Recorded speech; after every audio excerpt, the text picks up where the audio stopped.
Alors, la dernière question, justement, avant qu'on se sépare, puisque selon vous, les Bamileke et les Tikars sont des peuples bantous, je veux dire, des peuples bantous à l'origine.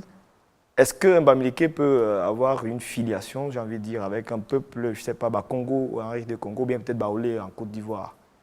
Je vais vous surprendre peut-être. Quand vous scrutez la culture Bamileke, vous réalisez qu'il y a des éléments de la culture Bamileke que vous retrouvez en Côte d'Ivoire, chez les Baoulés.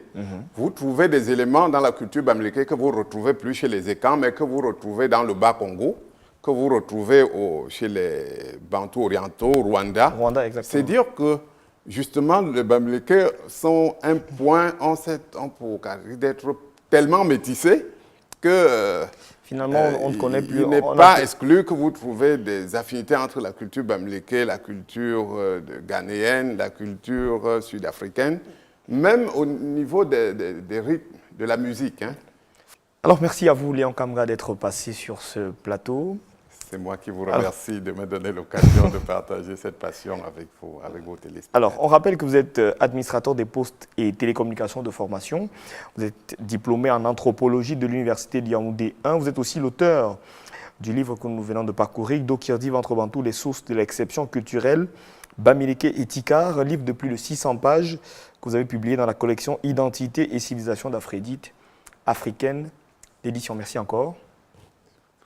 Merci également à vous de nous avoir suivis à la maison. Vous pouvez également nous suivre via nos réseaux sociaux aux adresses qui s'affichent au bas de votre écran. On se quitte avec un livre nouvellement paru et un autre disponible en librairie. À la semaine prochaine.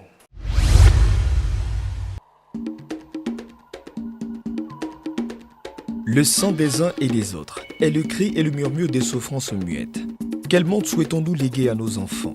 Comment stopper l'hémorragie qui noie le monde de ce 21e siècle si sanglant? Comment analyser au mieux les crimes qui gangrènent la société? Racisme, égoïsme, fanatisme, mensonge, corruption, etc. Comment analyser ces mots pour aboutir à un meilleur vivre ensemble? Dans cette œuvre de paix, de nombreux questionnements qui transpirent dans le magma sont en grande partie basés sur les faits réels et vécus, observés ici, là-bas et ailleurs par l'auteur, appelant à une prise de conscience urgente. Le sang des uns et des autres, quand l'histoire dépasse la fiction, un livre de Marie Lissouk, nouvellement paru aux éditions Sépia.